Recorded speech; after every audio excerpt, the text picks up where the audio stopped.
نفسه ولقد اصطفيناه في الدنيا وإنه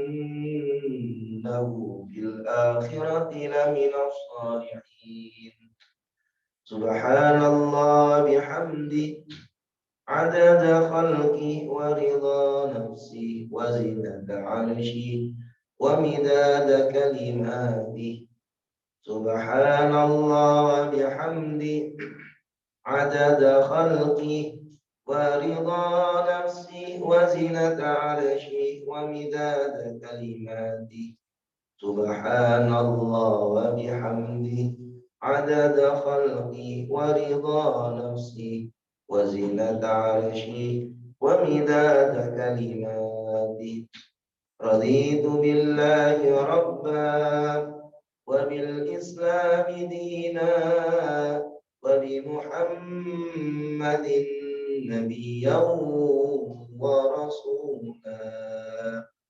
Alhamdulillah, para jamaah, Bapak Ibu, para pengurus, para ustadz, para hujjah, kita semua yang hadir, yang semoga selalu senantiasa diberikan oleh Allah Subhanahu wa taala kesehatan, keselamatan, keberkahan, kemudahan, warzuqna husnul khatimah, dan Allah anugerahi kita semuanya dengan wafat husnul khatimah. Amin Allahumma amin. Alhamdulillah, tsumma alhamdulillah.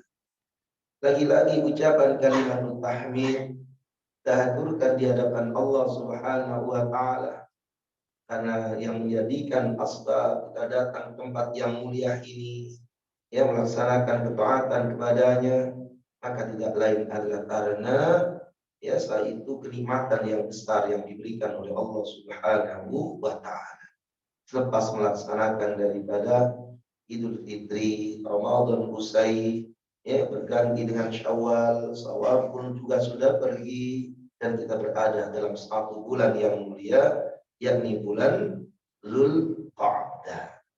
Jamaah rahimakumullah, lagi dan lagi hadir kita pun ditata nawaitu kita lagi. Kehadiran kita menatah nawaitu kita semata-mata karena li talabil ilm, yaitu mencari ilmu yang memang diperintahkan oleh Allah Subhanahu wa taala. Bahkan amalan seperti amalan yang besar. Sehingga kalau kita buka dalam salah satu firman Allah taala, yaitu surah At-Taubah ayat yang ke-122. Dalam surah At-Taubah 122, bagaimana Allah tabaraka wa taala menyamakan ngaji itu dengan jihad fi sabilillah. Jadi orang yang ngaji itu seperti perang di jalan Allah Subhanahu wa taala. Allah sampai firmankan, "Wa ma kana al-mu'minuna liyanfiru kaffah falaula nafara min kulli firqatin minhum liyatafaqahu fid-din." Jadi dijelaskan oleh Allah dalam surah At-Taubah 122 itu, ketika Allah bahas urusan perang, wa ma kana al-mu'minuna liyanfiru kaffah. Hendaknya kemudian tidak semua orang-orang yang beriman itu berangkat semuanya berperang. Hendaknya ada, kata Allah Subhanahu wa taala, falaula nafara min kulli firqatin ta'ifatun, min kulli firqatin minhum ta'ifatun liyatafaqahu fiddin.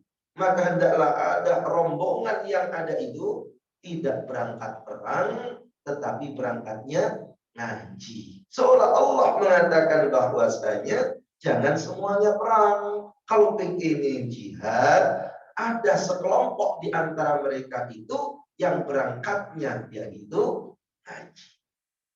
Masya Allah. Dalam satu ayat yang ada, artinya berarti Allah Subhanahu wa taala menyamakan bahwasanya perang itu dengan fisabilillah, ngaji itu pun juga fisabilillah. Ya, makanya orang itu Masya Allah, ketika dia kemudian berangkat ngaji, tidak menuju daripada medan laga, tidak ada satu pertarungan yang sangat sengit, tidak membawa senjata yang begitu besarnya, tetapi nilai yang ada di dalamnya seperti jihad fi sabilillah. Dan itulah yang diriwayatkan oleh Imam Anas bin Malik radhiyallahu anhu, sehingga beliau mengatakan, man kharaja fi talabil ilmi fa huwa fi sabilillah hatta yarji'a. Siapa orang yang berangkatnya itu talabul ilm, keluar dari rumahnya, maka huwa fi sabilillah. Orang tersebut sesungguhnya fi sabilillah, menempuh di jalan Allah, hatta yarji'a, sampai kepulangannya. Jadi kita ini lagi jihad. Jihadnya nyantai, nyender, ya, mata kiri merem, mata kiri melek, kan itu kan. Insyaallah semoga semuanya dapat berkah dari Allah Subhanahu wa taala. Alhamdulillah, jamaah mulia. Bulan-bulan ini, hari-hari ini, pekan-pekan ini, kita bisa lihat bagaimana orang sudah membentuk daripada panitia Idul Kurban. Serombongan orang pun sudah mulai berangkat meninggalkan tanah air menuju Makkah Al-Mukarramah. Diingatkan kita satu orang yang sangat mulia, yang napak tilas, ya, sampai kemudian Nabi kita Shallallahu Alaihi Wasallam pun mengajarkan, tatkala kalian melaksanakan tawaf, maka sunnah setelah tawaf itu di belakang daripada maqam Ibrahim melaksanakan sholat 2 rakaat. Seolah mengikrarkan diri kita semuanya bahwa kita ini adalah rombongan daripada pengikut Nabi Ibrahim alaihissalam. Dan memang Ibrahim alaihissalam banyak dibicarakan hari-hari ini, ya, sampai Allah tabaraka wa taala menerangkan dalam surah Al-Mumtahanah ayat yang keempatnya, a'udzu billahi minasy syaithanir rajim. Qad kanat lakum uswatun hasanatun fi Ibrahim walladzina ma'ah. Sungguh untuk kalian, kata Allah Ta'ala, pada diri Ibrahim alaihi salatu wassalam itu ada suri tauladan. Allah firmankan lagi dalam ayat yang ke-6, laqad kana lakum fihim uswatun hasanatun liman kana yarjullaha wal yawmal akhir. Pada diri Ibrahim dan pengikutnya terdapat suri tauladan terhadap kalian semuanya. Liman kana yarjullah, bagi mereka yang mengharapkan pertemuannya dengan Allah, wal yaumal akhir, dan mengharapkan perjumpaannya dengan hari akhir, yaitu berjumpa dengan nilai-nilai pahala yang dijanjikan oleh Allah Ta'ala. Jadi sampai kemudian dijadikan suri tauladan oleh Allah Subhanahu wa Ta'ala. Makanya kemudian satu-satunya Nabi yang kita sebutkan dalam sholawat, bahkan wajib hukumnya di dalam sholat setelah Nabi Shallallahu Alaihi Wasallam adalah Nabiullah Ibrahim. Allahumma salli ala Muhammad wa ala ali Muhammad kama sallaita ala Ibrahim wa ala ali Ibrahim fil alamin innaka Hamidum Majid. Jadi sholawat Ibrahimiyah, sholawat yang diwajibkan oleh Nabi Sallallahu Alaihi Wasallam, sholawat kepada beliau dan sholawat kepada sosok yang bernama Nabi Ibrahim alaihissalam. Karena sosok ini sosok yang begitu sangat luar biasa spesial, ya. Jika kemudian sampai ada surat tersendiri yang ada dalam surah yang ke-14 yang berjudul surat Ibrahim. Bahkan daripadanya 19 orang semuanya menjadi nabi dari 25 orang nabi yang disebutkan oleh Al-Quran. Nabi yang disebutkan oleh Al-Quran 25, 19-nya keturunan daripada Ibrahim. Gak main-main. Gak cuma jadi gus, bukan jadi kiai, jadi nabi jamaah. Ya. Berpuluh-puluh disebutkan oleh Allah Subhanahu wa taala.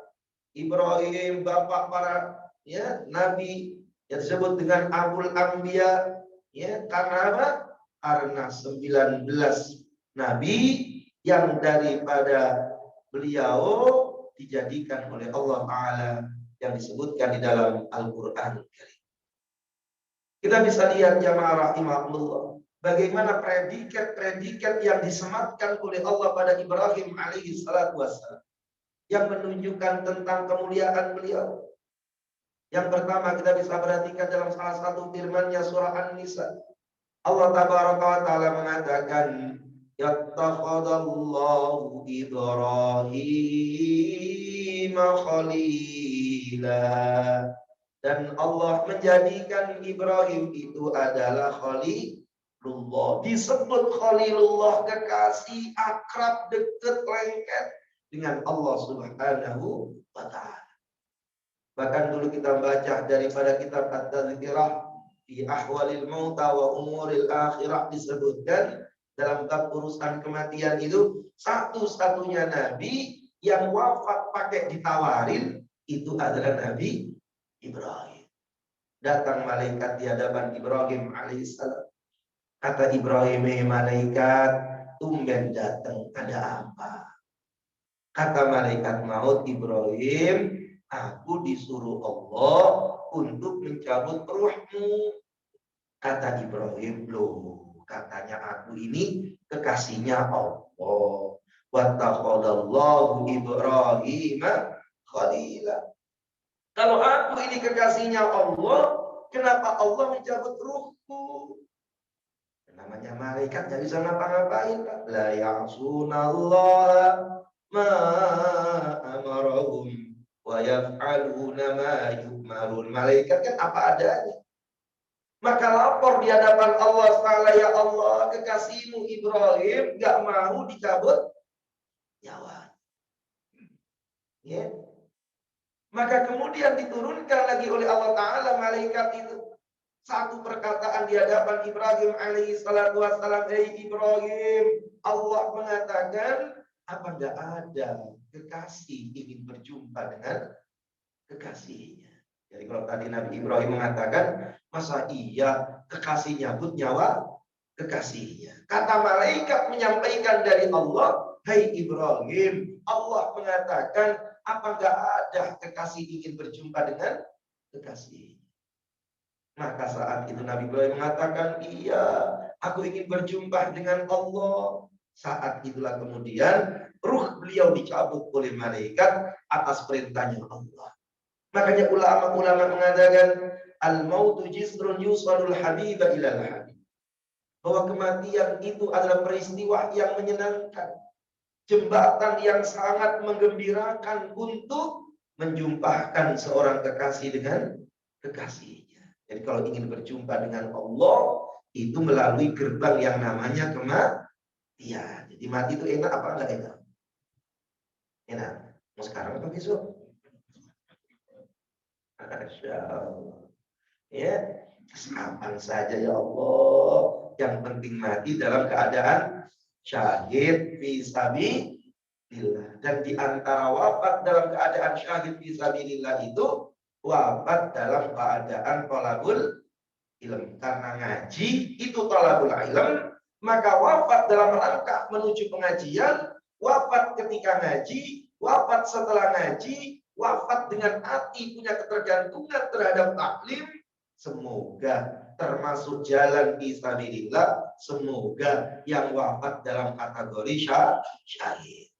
Jadi waktu ngaji nyender, kemudian tiba-tiba nunduk, ya, Masya Allah.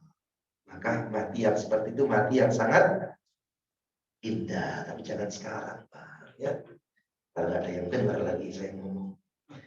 Jamaah yang mulia, menunjukkan betapa mulianya Ibrahim alaihi salatu wassalam. Predikat yang kedua yang disematkan oleh Allah pada sosok Ibrahim ini adalah Al-Mustafa. Gak main-main. Wa innahum indana laminal mustafainal akhyar. Kata Allah Ta'ala, sesungguhnya pada Ibrahim, Ismail, Yakub itu adalah limani apa? Termasuk orang al-mustafainal akhyar. Orang al-mustafa, orang yang terpilih, orang yang sangat mulia, orang pilihan yang terbaik disebutkan oleh Allah dalam surah As-Sad ayat yang ke-40. Ini menunjukkan bagaimana Allah sematkan Ibrahim itu Khalilullah. Allah sematkan julukan Al-Mustafa menunjukkan mulianya Nabi Ibrahim. Bahkan Ibrahim itu pun disebut dengan ulul azmi. Bahkan Nabi SAW dikatakan ta'ala, ya, sabarlah engkau seperti sabarnya ulul azmi.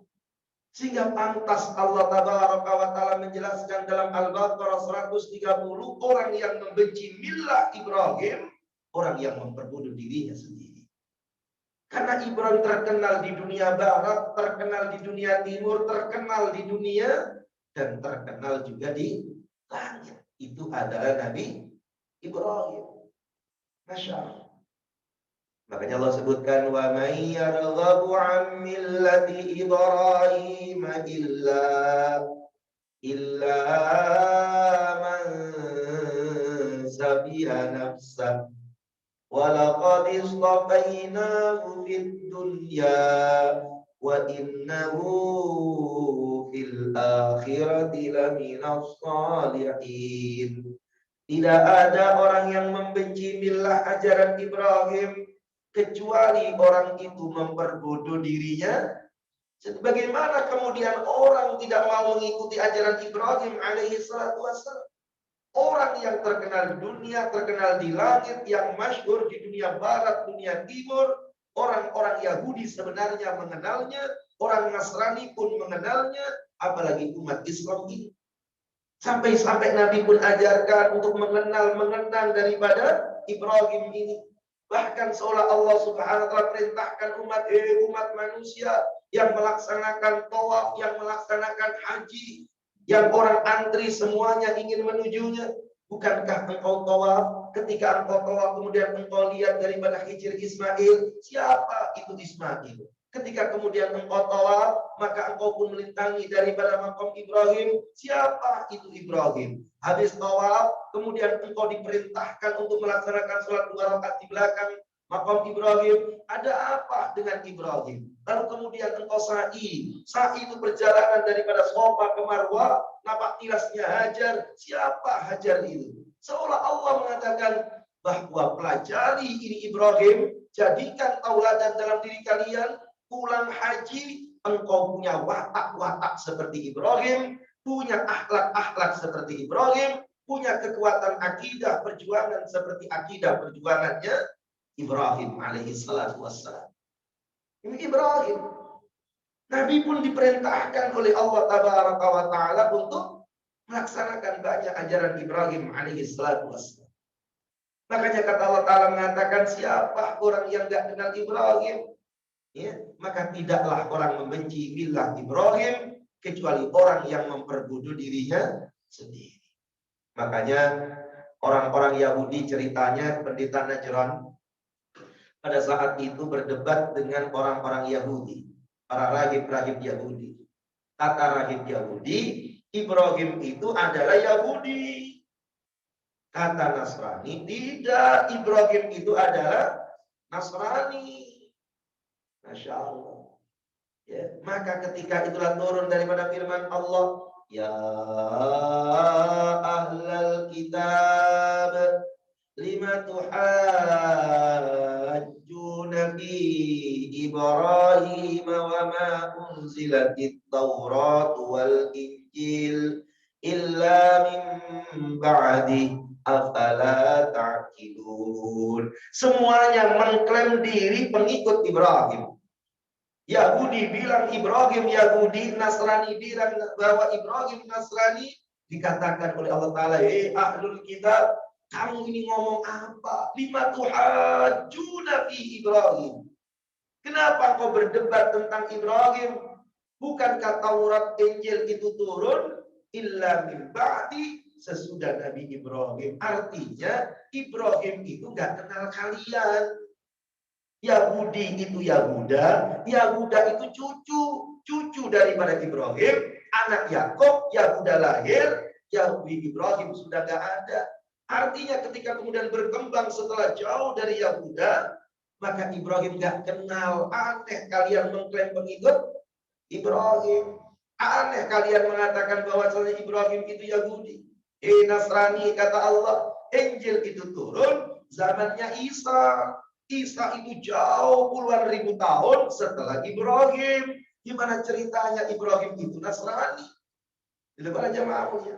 Allah ujungnya mengatakan, apalah takil, apa kamu nggak mikir? Semua rebutan, ya, mengklaim Ibrahim itu, ya, Yahudi, Nasrani, tapi ditolak oleh Allah Taala. Ini berarti ia memperbodoh dirinya sendiri. Oh, ya sudah terkenal kok Ibrahim itu. Sama dengan orang meletakkan Gajah Mada termasuk pahlawan nasional. Cocok kan? Benar gak? Gajah Mada yang menjadikan sebab cikal bakal Indonesia, maka diletakkan menjadi pahlawan nasional. Ya keblinger.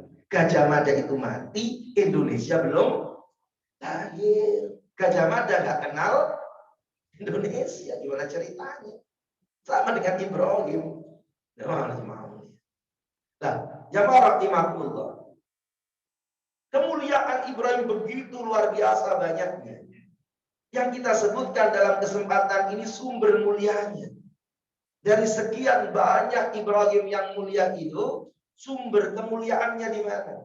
Ternyata disebutkan oleh ayat 131, 132 surah Al-Baqarah, sumber kemuliaannya terletak pada dua hal.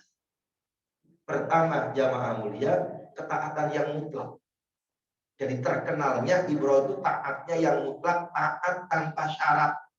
Itu Ibrahim. Ketika Allah mengatakan, il qala lahu rabbuhu, il qala lahu rabbuhu aslim, qala aslamtu li rabbil alamin. Ketika Allah mengatakan pada Ibrahim, hei Ibrahim, aslim, tunduklah, patuhlah. Kalimat itu langsung berjawab tanpa jeda. Aslamtu, tidak mengatakan summa aslamtu, enggak, wa aslamtu, enggak, tapi langsung aslim, aslamtu, taat, aku taat. Itu menunjukkan kecepatannya. Itu menunjukkan cepat responnya Ibrahim alaihi salatu wassalam. Diperintahkan tunduk patuh oleh Allah, maka segera ia pun tunduk patuh kepada Allah. Ibrahim mampu menunaikan semua perintahnya Allah, meninggalkan semua larangannya Allah, sekecil apapun. Inilah yang menjadikan tingginya martabat Nabi Ibrahim. Terkenal cintanya dia kepada penciptanya, maka pantas penciptanya sangat mencintainya. Dan ini sebenarnya watak seorang mukmin yang harus kita ikuti. Sehingga Allah sebutkan dalam surah Al-Baqarah 165 itu, kata Allah, walladzina amanu asyaddu hubban lillah. Sedangkan orang-orang yang beriman itu asyaddu hubban lillah, sangat mencintai Allah. Allah sebutkan dalam surah An-Nur ayat 51. Apa kata Allah Ta'ala? Innama kana qaulal mu'minina idza du'u ila Allahi wa rasulihi liyahkuma bainahum ay yaqulu sami'na wa ata'na. Seorang mukmin yang sejati itu ketika ia diseru Allah dan Rasulnya, tidak ada yang diutarakannya kecuali sami'na. Itu namanya taat tanpa syarat. Dan itu harus dimiliki. Ya. Dan itu terbukti Pak Ibrahim. Di antara bukti cinta kasihnya Ibrahim dengan Allah, direkam oleh Allah dalam surah As-Saffat ayat 100 sampai 107 itu. Ya. Makanya sampai kemudian muncullah Dzulhijjah ini, hari-hari yang mulia, nampak tilas Ibrahim alaihissalam. di hari tanggal 8 yang disebut tarwiyah itu. Falamma balagha ma'ahu sa'ya, maka beliau pun bermimpi diperintah Allah untuk menyembelih anak. Anak tunggal lahir satu, boleh kepingin puluhan tahun baru lahir dari pernikahannya, ketika agak enak dilihat pandangan mata, disuruh untuk gampang apa susah? Susah. Kalau anak 10 suruh nyembelih aduk masih gampang. Punya anak 10 itu satu sembelih, cari aja yang main handphone dulu tiap hari di pojokan. Sini tong, sini tong, sini tong, sini tong. Gampang, ini anak aduk. Anak satu-satunya, anaknya nurut, ahli ibadah, kuatnya ia hubungan dengan Tuhannya. Maka pada saat tanggal 8 itu pun dia bergumam, ya Allah, ini benar gak sih perintah ini? Bukan gak mau melaksanakan, cuma menyatakan benar apa? Makanya disebut tarwiyah. Tidur lagi. Tidur lagi, esoknya mimpi yang sama. Makanya kemudian yakin itu dikenal dengan Arafah. Ketika ia sudah yakin terjadi, makanya kemudian hari berikutnya 10 disebut Yaumun Nahar, hari penyembelihan. Itu rentetannya berkaitan awal sebelum melaksanakan manasik haji, itu adalah rentetan peristiwa Ibrahim. Diabadikan entah. Ya, diabadikan jamaah yang mulia. Makanya adha, karena disembelihnya di waktu duha, disebut nahar. Makanya rentetannya 11, 12, 13 disebut asyrik. Asyrik itu artinya dendeng, mimpi disuruh nyembelih, Arafah yakin perintah menyembelih, nahar artinya penyembelihan, habis penyembelihan asyrik yaitu dendeng 11, 12, 13. Maka pada saat itu ia pun mengatakan, inni arafil manami anni adbahuka fandur madza tara. Nah, aku diperintah oleh Allah untuk menyembelihmu. Nah, fandur madza tara. Gimana pendapatmu? Akhlak orang tua diskusi dengan anak iya, tetapi diskusi ini jangan kemudian kita katakan, loh berarti Ibrahim masih nawar dong, masih ngomong ke anaknya. Nah, kalau anaknya ngomong enggak bagaimana? Enggak. Diskusi itu hanya untuk mengetahui seberapa tangguh anak yang dididiknya mulai bayi. Ternyata jawabannya Masya Allah. Qala ya abati fa'al ma tu'mar satajiduni insyaallahu minas apa bu? Minas sholihin apa shodikin? Minas birin, sodikin belum bangun. Kayak bener ya, sodikin apa solikin? Sodikin. Minas, birin. Kadang-kadang kadang orang itu kenceng lah. Masya Allah. Ya, bercerita tentang apa itu namanya? Dengan Al-Quran, kadang ngawur, ya ujung-ujungnya itu uiddat lil kafirin, oh surga kok lil kafirin, ya. Nah ini jamaah mulia, dilakukan penyembelihan lil falamma aslama wa tallahu lil jabin, ketika direbahkannya Ismail itu, Masya Allah. Maka kemudian sudah masuk pada pelipisnya. Saat itu kemudian Allah ganti wa nadainahu ayya Ibrahim. Dipanggil oleh Allah, Ibrahim, engkau sudah hebat melaksanakan tugasmu. Sampai perintah menyembelih engkau laksanakan. Bukan ini yang aku inginkan. Kemudian digantikan oleh Allah Ta'ala, yaitu wafadainahu bidzibhin azim, dengan satu sembelihan yang besar sampai menjadi satu syariat kita melaksanakan kurban. Ini nampak tilas orang yang sangat hebat cinta kasihnya ke Allah, yaitu Nabi Ibrahim. Dan mukmin itu begitu. Mukmin itu yaitu taat tanpa syarat. Lihat dalam satu surah apa itu namanya Al-Maidah ayat 90. Ya ayyuhalladzina amanu innamal khamru wal maisir wal ansab wal azlamu rijsun min amali syaitan. Ya, ketika Allah turunkan, hei orang-orang yang beriman, haram bagimu itu khomer itu najis, pekerjaannya syaitan, fajtanibuh la'allakum tuflihun. Jauhi minum khomer agar kalian menjadi orang yang beruntung. Di dalam satu tafsir Jamaah rahimahullah diceritakan saat ayat ini turun, jalan-jalan yang ada di kota Madinah semuanya terbasahi, bahkan hampir banjir dengan minuman keras. Jadi Mekah Madinah itu, orang Arab itu, ya, ketika orang Arab itu maksiat, Pak, itu maksiatnya tingkat puncak. Orang maksiat itu mau puncak. Zaman itu jamaah kalau judi itu bukan kalah duit, tapi gadein istri. Kalau duit sudah nggak ada, istrinya kasih. Jadi kalau sudah maksiat tingkat puncak. Kalau zina bukan 1 lawan 1, 1 lawan 10. Buat dalam fikih sunnah. Ya, nggak main-main. Tapi ketika kemudian ayat-ayat itu turun, bagaimana reaksi mereka? Dan di antara sahabat yang ada pada saat itu masih minuman keras.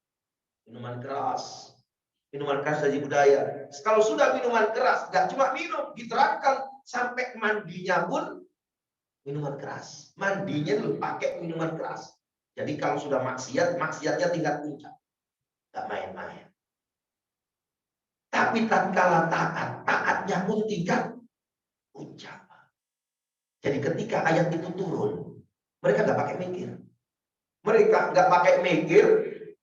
Gentong-gentong mereka pun sampai mereka pulang dipecahin semuanya. Cangkir mereka buang, gelas mereka pun tendang, ya. Yang di mulut baru mau diminum dimuntahkan oleh mereka. Mereka pulang cepat-cepat ke rumahnya, semua gentong-gentong isi khamr pun dipecah semuanya. Maka diterangkan dalam tafsir, Madinah jalanan yang ada pada saat itu banjir basah dengan air khamr. Bagaimana ketaatan mereka? Gak pakai mikir, iya. Kan diminum sedikit kan lumayan, nanti sore lah tobatnya. Enggak. Ya, kita ini kan maksiatnya, kata guru Sayyid Ali, orang sekarang itu maksiatnya kecil-kecil. Kan seandainya besar, nggak sampai besar banget. Tapi tobatnya pun juga kecil-kecil. Jadi sekalian kalau memang maksiat gede, kalau tobat. Ya gitu mau nih. Ini perkara yang besar. Jadi seorang mukmin itu orang yang taatnya itu, Masya Allah, dulu tentang ayat hijab gitu.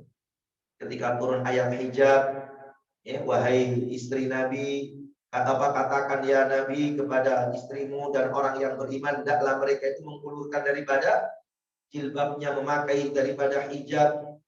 Apa yang dilakukan oleh mereka? Para sahabat itu kemudian lari ke rumahnya, mencari kain hanya untuk nutup kepala mereka. Diterangkan dalam tafsir hingga mereka datang ke rumahnya nggak nemuin kain, yang ditemukan korden dipotong, kemudian ditutupkan pada ini. Coba lihat, responnya begitu cepat terhadap perintahnya Allah. Jadi itu seorang mukmin. Ya. Jadi tidak ada pilihan. Itu loh yang kemudian dimaksud dengan sami'na wa. Itu loh yang dimaksud dengan kalimat raditu billahi rabba. Aku ridho engkau jadi Tuhanku ya Allah. Ya sudah, kalau ridho gak perlu pikir. Ya. Itu loh maksud daripada kalimat labbaik Allahumma labbaik. Aku penuhi panggilanmu ya Allah. Kalimat labbaik, kalimat napaktilas Ibrahim alaihi salatu wassalam. Kalimat bagaimana seorang mukmin itu cepat responnya terhadap apa yang dimau oleh penciptanya. Aku penuhi panggilanmu ya Allah. Jauh lelah letih sekian US dollar Aku tinggalkan negeriku menuju Baitullah karena ini perintahmu. Labbaik Allahumma labbaik. Maka labbaik itu nggak cuma berkumandang di Arab Saudi, berkumandang juga di Indonesia. Hayya 'alas shalah. Labbaik Allahumma labbaik. Aku penuhi panggilanmu ya Allah. Ya. Makanya lucu, sholat kagak bener tapi haji. Makanya kata Kemenak itu, calon haji Indonesia ini banyak yang nggak ngerti sholat. Padahal sholat itu pokok. Lagi yang jauh-jauh pakai duit menuju Baitullah, Baitullah yang ada di kompleknya nggak pernah didatangi. Ini kan Baitullah. Nggak bisa sholat. Sholat kagak ngerti, tetapi bisa haji. Kenapa? Karena haji urusannya duit. Makanya materi manasik haji kita itu kadang-kadang 1 jam lebih hanya bahas urusan sholat karena nggak banyak yang ngerti sholat. Di pesawat saja banyak yang nggak sholat. Gimana cara sholat ya di pesawat ya nggak ngerti dia. Haji tapi nggak. Masya Allah. Ini perkara besar. Labbaik Allahumma labbaik. Allah perintahkan idza nudiya lis-salati min yaumil jumu'ati fas'au ila dzikrillahi wa dzarul bai'. Kalau sudah berkumandang azan Jumat, penuhi panggilannya, tinggalkan bisnismu. Labbaik Allahumma labbaik. Kan begitu. Quran mengatakan, orang-orang yang beriman, janganlah kalian jadikan orang-orang kafir itu menjadi pemimpin. Labbaik Allahumma labbaik. Gak usah mikir, gak usah diskusi, gak usah bikin seminar. Wong Qurannya sudah ngomong begitu.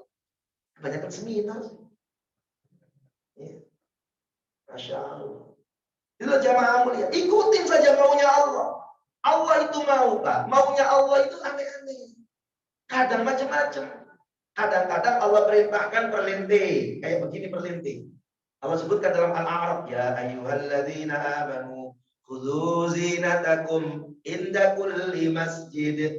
Kalau kalian masuk masjid, hendaklah kalian pakai pakaian yang bagus, yang cakep.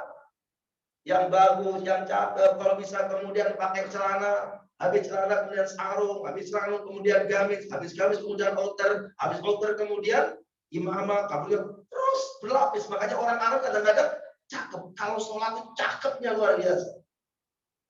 Ya udah pakai serban, pakai imamah lagi kan itu kan. Ya, masuk masjid pakai kaos ngobrol. Belakangnya ada tulisan berbikin gergeten. Pilih nomor 1 kan gergeten. Sedangkan yang sampingnya pilihannya nomor 2. Dongkol itu Allahu Akbar. Pilih nomor 2 kurang. Ya khusus ya. Allah bilang perlente, kalau masuk masjid itu pakai yang cakep. Pakai celana juga yang cakep. Jangan dibawa dengkul kayak orang mau ke sawah begitu. Ya. Ada aturan mainnya. Tapi ada kalanya Allah perintahkan tuh berdekil-dekil. Ya kita ikutin aja. Jangan cakep-cakep. Jangan pakai minyak wangi. Bahkan kalau minyak pakai wangi, denda kamu. Jangan pakai kancut. Jangan pakai celana dalam. Gak usah pakai celana. Pakai saja kain. Kainnya pun gak jahitan. Dibuletin. Ya, dekil-dekil ya. Kapan Allah perintahkan berdekil-dekil itu? Wukuf. Ustaz, boleh nggak apa itu namanya mandi? Sudah nggak usah sibuk urusan mandi. Makin dekil, makin bau, makin cakep di sisi Allah. Ada kalanya Allah suruh berdekil-dekil, Pak. Allah itu ada kalanya memerintahkan berwangi-wangi. Kalau kamu ke masjid, pakai yang wangi. Nabi mengatakan, ju'ilat qurratu aini, yang menjadikan indah dalam pandangan hatiku itu antara lain at-ta'attur, yaitu pakai minyak. Tapi ada kalanya Allah perintahkan berbau-bau. Masya Allah, kapan berbau-bau? Puasa. Sampai bau mulut itu Nabi mengatakan, lafuluku bani sha'im atyabu indallahi min rihil misk. Bau mulut orang puasa itu lebih harum daripada minyak. Lebih harum minyak kasturi. Makin bau makin gimana? Makin bau makin Harum nanti di sisi Allah, tapi jangan dibagi. Di dunia dibagi. Kasturikan gaji kong. Jadi Allah itu kadang nyuruh begitu. Ada kalanya Allah nyuruh lapar. Kapan lapar suruh? Puasa. Ada kalanya Allah nyuruh makan. Makannya gak umumnya orang makan. Subuh disuruh makan. Apa namanya? Sahur. Udah sami nawat. Gak usah mikir. Gak usah protes. Jadi orang kok protes aman. Kalau Allah sudah ngomong, Nabi sudah ajarkan, kalimat yang muncul itu samina dan titik. Hari ini kan banyak protes. Orang pakai hijab, ini adalah budaya Arab. Gak ngerti sejarah dia. Arab itu telanjang. Arab itu dadanya kemana-mana. Makanya turun ayat tentang hijab. Ya. Oh, gamis itu budaya Arab. Arab itu nggak begitu. Kadang-kadang ya pakai yang benar budaya Arab. Ya, Masya Allah. Makanya muncul Islam Nusantara. Kadang-kadang itu enggak. Islam itu datang mengislamkan Arab, mengislamkan Nusantara. Lebih dulu Islam yang datang sebab ia datang dari Allah, pencipta jagat. Sami'na wa ata'na. Makanya kata Ali bin Abi Thalib, andaikan agama itu sesuai dengan akal, maka otomatis ketika ngusap sepatu saat wudu, yang namanya mas'ul khuf'ain, ya, yaitu usap sepatu itu mesti yang lebih layak diusap mananya? Bawahnya, sebab bawah ini yang kotor. Tapi dalam aturan, ya, apa itu namanya toharah, yang diusap adalah kata Nabi atasnya. Gak usah protes. Ya, Masya Allah. Nabi bilang kalau kemudian melaksanakan apa kena anjing harus dibasuh sampai 7 kali. 7 kalinya pun juga salah satunya pakai debu. Gak boleh Pak pakai rinso Pak. Gak boleh Pak pakai deterjen Pak. Gak boleh kan lebih wangi. Samina wa ta'ala. Banyak kan ngomong. Sama Allah itu samina. Begitu Ibrahim alaihissalam. Hari ini banyak protes. Ya, lagi orang sampai keluar dari Islam. 300 ayat yang ada dalam Al-Quran itu gak layak. Dalam satu ayat juga gak ngerti ngomong 300 ayat. Akhir zaman itu muncul seperti itu. Ya, jadi apa? Samina, gak usah protes. Beda dengan watak orang munafik, watak orang Israel, watak orang kafir. Banyak. Coba lihat. Antara lain surah Al-Baqarah yang sering kita hafal. Innallaha la yastahi ayyadriba mathalan ma ba'udatan fama fawqaha fa ammal ladzina amanu faya'lamuna annahu al-haqqu min rabbihim wa ammal ladzina kafaru fayaquluna madza arada Allahu bihadza mathala. Ketika Allah bikin yaitu nyamuk, bahkan yang lebih kecil dari nyamuk, orang yang beriman pada satu gak ngerti nyamuk ini untuk apa, enggak. Fa'ammaladzina amanu faya'lamun annahul haqqu mir rabbihim. Ini hak dari Allah yang maha hebat, akalku belum nyampe ke situ. Samina wa ta'ala. Gimana orang kafir? Fa'ammaladzina kafaru. Pakai nanya. Fayaquluna madza aradallahu bihadza. Buat apa sih Allah hebat, pencipta jagat, masa bikin nyamuk? Masa Allah yang hebat bikin protes seperti itu watak orang kafir. Baru sekarang kan ternyata asbab nyamuk orang jadi profesor. Asbab nyamuk rumah tangga, orang-orang yang ada terpenuhi nafkahnya. Muncul baygon sayang, muncul 3 roda, muncul autan, muncul ya. Bahkan seorang profesor jadi profesor gara-gara neliti. Yang lebih kecil corona 2 tahun lebih tiarap. Baru ngerti ya Allah. Hebat engkau ini ya Allah. Ya, manusia sehebat apapun kalah dengan makhluk yang cuma 50 nanometer gak bisa ditertelengin. Ini lawan yang gak seimbang. Disebut ada, kayaknya gak ada. Disebut gak ada, kok banyak orang mati. Bingung kan? Padahal itu lebih kecil dari ya, udah sabik nawal. Lihat orang kafir itu.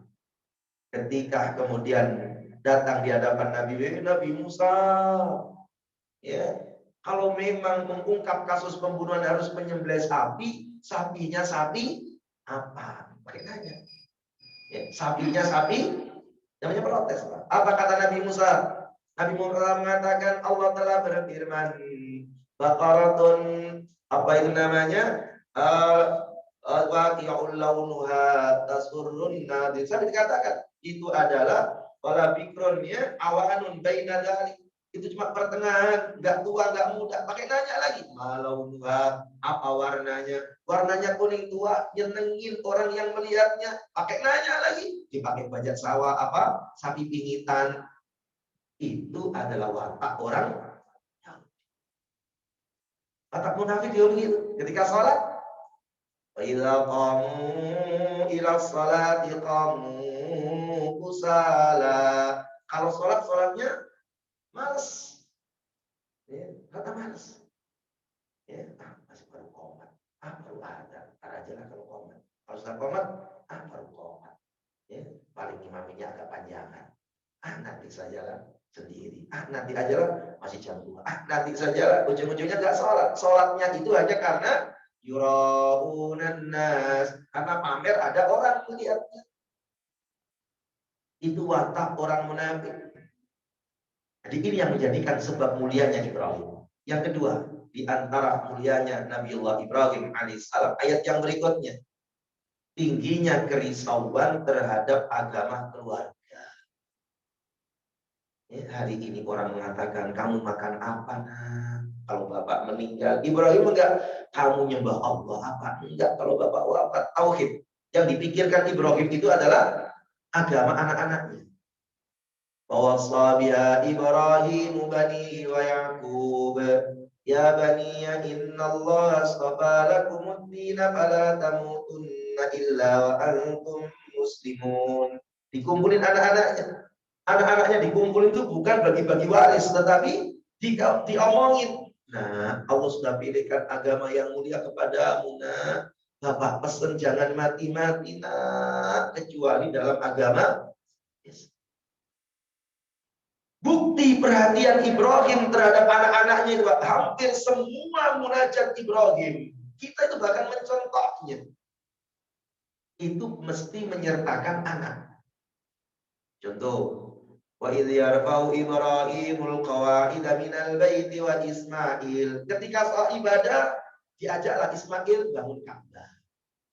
Dalam munajatnya, Rabbi ja'alni muqimas salati wa min dzurriyyati. Ya Allah, jadikan aku orang yang menegakkan salat. Begitu pula anak-anakku, ya Allah. Yang dipikirin ini anak sudah bisa ngaji apa belum? Anak tegak salat apa belum? Pertama yang dipikirkan Ibrahim. Padahal ini dikenal orang sukses Ibrahim. Kambingnya di mana-mana. Kita perhatikan lagi. Wa idz qala rabb Ibrahim rabbi ij'al hadzal balada aminan wajnubni wa baniya an na'budal asnam. Ya Allah, hindarkan aku dan anak-anakku dari penyembahan pada selainmu. Anaknya, jadikan aku taat iman kuat, juga anak-anakku, ya Allah. Perhatian tinggi terhadap anak-anak. Ini yang harus dicontoh. Ya. Rabbana ighfirli wa liwalidayya walil mu'minina yawma yaqumul hisab. Ya Allah, ampuni aku dan ampuni kedua orang tuaku, ya Allah. Sebelum tahu orang tuanya itu orang yang syirik kepada Allah. Setelah tahu, baru kemudian dia berlepas diri melakukan barok, yaitu perlepasan diri dengan orang tua. Didoain. Dan hampir semuanya seperti itu. Rabbana waj'alna muslimaini laka wa min dzurriyyatina ummatan muslimatan. Mesti ada kalimat wa dzurriyyatina. Ya Allah, ampuni aku dan anak keturunanku, ya Allah. Ya Allah, berikanlah kemudahan bagi kami menuju Baitullah, ya Allah, dan anak keturunanku, ya Allah. Anaknya mesti di bawah dalam setiap munajat. Ini Ibrahim. Bahkan bukti yang berikutnya jamaah mulia, usaha yang begitu keras agar anaknya ini ngerti tentang agama, ia lakoni perjalanan yang ada pada saat itu, perjalanan 30 hari hanya untuk mondokin anaknya. Juga dalam salah satu firman-Nya, Rabbana inni askantu min dzurriyyati biwadin ghairi zizar inda baitikal muharram. Jadi awalnya bangunan Ka'bah itu berawal dari hijrahnya, dari perjalanannya seorang Ibrahim yang lahir di Babilonia, Irak, menuju Mekah. Jarak Babilonia ke Mekah itu sekitar 1870 km. 1870 km itu perjalanan sekarang, ya, perjalanan darat sekitar menempuh jarak 19 jam, 18 jam 40 menit. Jalan darat. Nah, perjalanan zaman itu diterangkan dalam sejarah Nabi itu dari Madinah ke Mekah untuk haji. Itu perjalanannya 9 hari. Makanya kemudian beliau kemudian divirtual. Itu asal muasal daripada ketika tawaf kemudian lengannya ditonjol. Sejarahnya panjang itu. Ya, sebab orang musyrik itu mengintai. Jangan-jangan setelah 9 hari lemes dia. Ya, mau menyerang. Ternyata seperti ketika tawaf lengan orang-orang mukmin itu ditonjol. Oh, ternyata masih nonjol ini lengan-lengan. Makanya diperintahkan untuk membuka daripadanya, menonjolkan apa? Lengan. Sebagian ulama mengatakan kalau yang kurus ya nggak perlu, nggak apa-apa, kurus, kecil, kan, ya ditutup. Di zaman sahabat ada yang menutupnya, nggak apa-apa, makanya sunnah. Tapi kalau badan seret, gede, maka ditonjolin. Masya Allah. Ini jamaah mulia. Nah, itu 9 hari. Perjalanan zaman Nabi. Madinah, Mekah itu 9 hari. Padahal 450 km. Ya. Nah, kalau kemudian 1870 km Irak ke Mekah, zaman itu otomatis kan gak secanggih zaman Nabi. Ya 1 bulanan lah. Hanya untuk membawa anaknya. Rabbana inni askantu min dzurriyyati. Ya Allah, aku bawa orok bayi yang kecil ini dari Babilonia. Orok bayi yang kecil ini aku bawa ya Allah. Biwadin ghairi zizar'in. Aku bawa menuju lembah tandus, gak ada air, gak ada tumbuhan, gak ada makanan. Lembah apa itu? Makkah. Makanya kalau kita tawaf mesti turun trap. Kenapa kok turun trap? Karena Mekah itu kondisinya berada di tengah-tengah lembah. Ya, kondisinya berada di tengah-tengah lembah jamaah. Makanya turun trap. Masya Allah. Gak ada air. Kok gak khawatir anaknya kehausan? Gak khawatir anaknya kelaparan? Ya gak? Sampai ditaruh di situ. Apa kata Ibrahim? Rabbana liyuqimus shalah. Aku taruh dia di samping rumahmu yang mulia ya Allah, agar anak ini nanti tumbuh melaksanakan sholat. Ya, sampai ditinggal oleh Ibrahim, diuji oleh Allah, air habis, makanan gak ada, maka larilah kemudian Hajar alaihissalam menuju Bukit Sofa, tengok-tengok kok gak ada, lari dia menuju Marwah, tengok-tengok kok gak ada orang yang dimintain pertolongan, lari lagi menuju Sofa lagi, sampai 7 kali lelah letih. Maka ia pun kemudian lari kencangkan ketika lampu hijau. Lampu hijau itu batnul wadi, perutnya lembah. Seorang perempuan di tengah gurun pasir.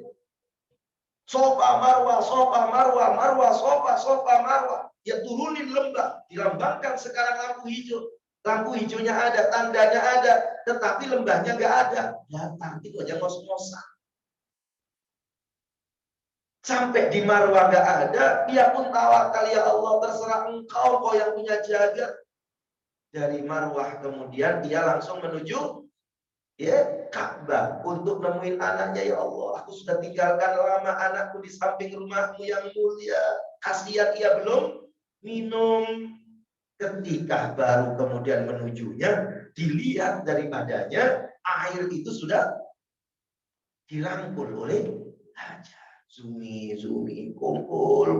Makanya dikumpulin namanya Zam-Zam.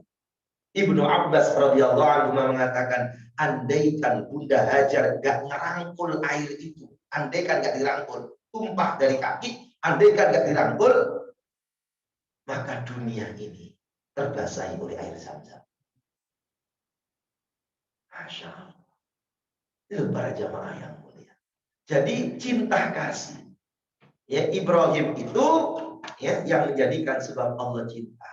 Saking cintanya hingga kemudian ia memperhatikan agama anak-anak. Dan ini adalah contoh pada kita semuanya. Sehingga beruntunglah orang-orang itu yang mempunyai anak yang taat kepada Allah Subhanahu wa taala. Jamaah rahimahullah, nah yang kita sampaikan. Semoga manfaat. Ya, dua penyebab ketaatan kemuliaan Ibrahim apa? Taat tanpa syarat, ya, responsif, dan yang kedua yaitu perhatian yang tinggi terhadap agama anak-anak mereka, ya, karena mereka paham maka ke Allah lah yang ditujunya. Wallahu a'lam bishawab. Ya, demikian jamaah yang mulia, semoga manfaat. Ada yang ditanyakan Bapak Ibu? Tidak ada, Pak ya? Tidak ada. Ya. Tidak ada. Oh gimana? Assalamualaikum.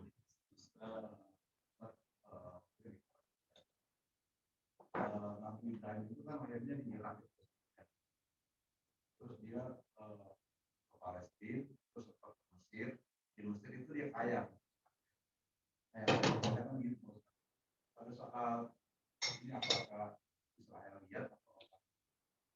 Pada saat dia kaya di Mesir itulah dia itu kan berubah, berdaftar, terus terucap Nabi Ibrahim bahwa jangan kami minta, kalau anak saja saya akan kasih kepada Allah. Nah, pada saat itu dia umur 90 belum punya anak, hanya dia berdoa untuk anak, akhirnya dikasih. Sehingga apakah benar bahwa mazhabnya itulah yang dia bermimpi? Ya, sebagian ulama begitu. Jadi sebagian mengatakan bahwasanya kurban itu adalah tagihan Allah. Tagihan Allah kepada Ibrahim. Dan Ibrahim berarti orang yang menepati janji. Jangankan kambing, anaknya dikasih. Ya. Jadi memang Ibrahim itu orang yang sangat kuat, orang yang sangat kaya. Zaman itu saja mampu melampaui berbagai macam negara. Ya, sehingga Mekah dijalani, Mesir dijalani, dan wakilah akhir kehidupannya adalah di Hebron. Ya, tepatnya di Gua Hebron yang ada di Palestina. Sekarang ramai orang-orang Yahudi, padahal mereka nggak kenal sosok Ibrahim yang sebenarnya, mengklaim saja. Memang seperti itu. Jadi barat kata, Ibrahim, jadi Ibrahim ini kaya, saking kayanya. Tapi kayanya bukan kaya beneran. Kan ada orang itu bukan kaya tapi pemulung. Apa bedanya kaya sama pemulung? Ayo. Halo. Apa bedanya kaya sama pemulung? Kalau pemulung cuma ngumpulin duit. Mujahidin bilang, kurban. Alhamdulillah. Itu namanya apa? Pemulung. Ngumpulin doang. Tapi orang kaya, waktunya kurban. Waktunya zakat. Bola mujahidin pecah. Ya siap. Tapi orang kaya. Ya, makanya bedanya orang kaya. Kalau kaya dia keluarkan. Kalau pemulung ngumpulin. Jadi yang ngumpulin dulu. Ya Pak Haji tapi pelit, ya sebut aja pemulung. Ya, tapi jangan kenceng-kenceng ngomongnya, hati-hati ya. Memang begitu. Jadi nagih. Ibrahim, minta dong kambingmu, kamu kan kaya. Ambil aja dulu. Ucapin tasbih. Subhanallah, kasih kambing. Ya, datang lagi. Kata orang tadi, ini Ibrahim ini baik amat jadi orang. Ibrahim, minta kambingnya lagi. Kalau kita coba, kan udah tadi kan gitu kan. Kalau orang yang sama kan begitu. Ini enggak. Ibrahim, minta kambing lagi. Apa kata Nabi Ibrahim? Ucapin tahmid. Alhamdulillah. Ambil. Datang lagi kan. Ibrahim, minta kambing. Ucapin takbir. Allah. Ambil semau kamu berapa kambingnya. Kaya. orang kaya. Apa kata Ibrahim? Andai jangankan kami. Seandainya ada perintah yaitu anak yang memang disuruh ngasih oleh Allah, aku kasih. Nah itu yang kemudian ketika anaknya lahir, nggak main-main Pak. Anak lahir boleh pengen dipondokin dari Babilonia ke Mekah. Itu jauh. Sampai kemudian datang lagi Ibrahim ke sana di usia Ismail itu sekitar umur 13 tahun, enak-enaknya mandang anak, datang ke Ibrahim, kan udah nggak ada dulu. Sekarang apa? Korban anak. Ternyata Ibrahim pun tetap mengorbankan. Makanya kemudian jamaah mulia, ini cerita, ini banyak cerita itu. Sehingga ketika itu kemudian dihalang-halangi oleh syaitan. Ketika dihalangi oleh syaitan maka dilempar. Makanya pertama kali yang dilempar itu adalah Jamrah Aqabah. Tanggal 10 itu Aqabah. Kenapa enggak ulah wusto? Kenapa kok Aqabah? Ulah artinya pertama, wusto artinya pertengahan. Yang terakhir kenapa enggak disebut Jamratul Akhir? Kok disebut Jamratul Aqabah? Aqabah itu artinya tumit. Iya, jumroh pertama. Benar, artinya jamroh ulah. Ulah itu pertama. Kalau orang Kebumen, mana ulahnya? Nah, yang kedua, wusto. Wusto itu artinya pertengahan. Nah, yang terakhir disebut jamroh Aqabah. Aqabah itu tumit. Kenapa kok disebut tumit? Iya, sebab cara mematikan daripada lawan itu dalam ilmu pencak silat. Yang diraih pertama Pak, tumit. Tumit kalau diketok, maka kemudian orang jatuh, maka kena kepala terbentur, wassalam. Ini serangan yang mematikan, itu tumit. Dalam ilmu pencak itu. Jadi yang diraih tumit, tangan masih kuat. Tumit. Kemarin ketemu juara MMA yang dibawa oleh Dery Sulaiman waktu kami ke Sentul hari Sabtu kemarin. Juara MMA yang di TV-TV sini tato, gambar sekujur tubuh tato, lihat di YouTube atau di Google itu. Juara MMA Austria, juara dunia. Itu mu'alaf dia, sekarang mu'alaf. Badannya keras, bersama istrinya datang ke tempat kita. Cerita, takbir, Allah sekarang gitu. Sampai dia kemudian bawa istrinya, dia tinggalkan daripada miliaran rupiah gajinya hanya untuk agama ini. Sekarang masih di Batam. 20 hari di Indonesia. Jadi yang diraih pertama itu adalah tumit. Tumit diraih dulu. Makanya disebut Aqabah. Bismillahirrahmanirrahim. Allah Akbar rajman li syayatin. Digoda. Goda lagi. Yaitu besoknya itu hajar. Jar. Kamu ngerti gak? Kamu dibawa kemana anakmu ini? Ngerti? Ngerti nggak? Iya mau disembelih oleh Ibrahim. Masa iya? Iya, katanya sih perintah Allah. Kalau memang perintahnya Allah, gak masalah. Maka dilempar lagi kemudian setannya. Kan begitu ceritanya. Jadi memang seperti itu. Di Ibrahim ini memang dikenal orang yang dermawan, orang yang sampai jalan ratusan meter, bahkan berkilometer hanya untuk nyari orang diajak makan. Ngomong lagi, berjalan ratusan meter hanya nyari orang diajak makan. Nanti kita ngumpet-ngumpet bagaimana orang nggak melihat kita makan. Yang Ibrahim udah beda jauh kelasnya. Cik, masa jalan-jalan mulu, Cik, nyari kambing, itu ada warung. Akhirnya orang enak warungnya itu, kecil begitu. Aja, jalan lagi. Cik, kayaknya gedean tuh Cik warungnya, Cik. Iya, tapi pengunjungnya kayaknya gak banyak, sepi. Biasanya kalau sepi begitu, gak enak masakan. Cari gak enak. Cik, itu Cik udah ada, Cik, rame. Tapi waktunya kayaknya maghrib ini. Gimana dong? Nggak bener ya kalau sholat kemudian makan dulu. Nanti aja di dekat sholat, dekat-dekat rumah. Ci, udah deket. Jauh kelas dengan Ibrahim. Orang pelit pakai alasan sekarang. Itu ya, Allah. Ada yang lain? Udah pulang. Masya Allah. Ya, yang terakhir mana? Jadi Nabi Ismail itu lahirnya di mana? Nah, ini Ismail di mana itu? Ya di Palestina. Oh, di Palestina apa? Bukan di Palestina sebenarnya. Ya, dia di Irak. Oh gitu. Dari Irak menuju apa? Menuju Mekah. Tapi kan numpang kan. Ya, numpang. Jadi beliau melalui perjalanan yang luar biasa. Wakilan. Ya karena Ibrahim sendiri pun sebagai ulama mengatakan bukan lahir di Babylon tetapi di Damaskus. Damaskus berarti kan Syria. Jadi karena memang nggak seperti Nabi SAW yang sejarah itu begitu detail mencatat, ya. Tetapi kalau nabi-nabi yang lain itu karena waktu yang begitu panjang. Jadi bahwa Nabi Ibrahim ketemu Ismail pada saat di Arafah itu 13 tahun belum benar-benar terpisah ya. Ya yang jelas Nabi Ibrahim ke sana itu hanya sekitar 2 kali ya Pak. Nengok anaknya itu hanya sekitar 2 kali ya. Sampai pada saat itu, pada saat sudah menikah, ya, cerita sudah menikah juga nengok anak.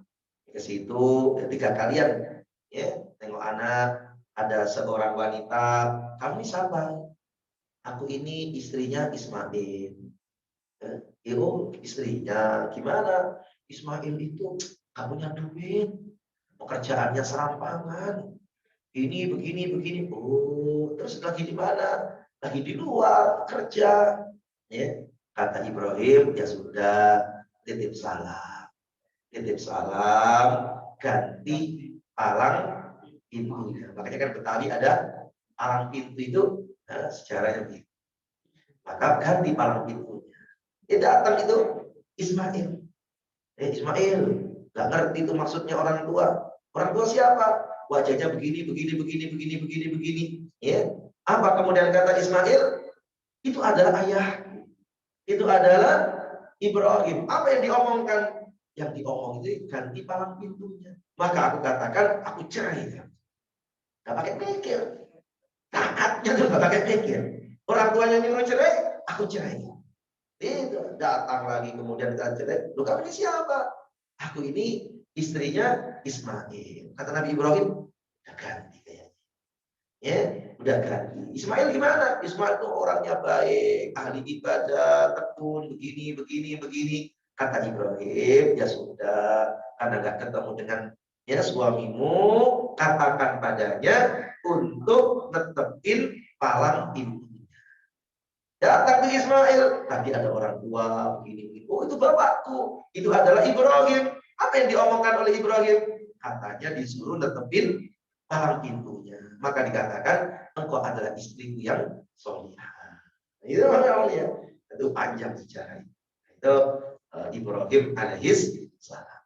Para jamaah dia semoga ketemu lagi pada waktu yang akan datang, sehat ya, oleh Allah Taala diberikan keselamatan. Amin Allahumma amin. Subhanakallahumma bihamdika asyhadu an la ilaha illa anta astaghfiruka wa atubu ilaik. Assalamualaikum warahmatullahi wabarakatuh.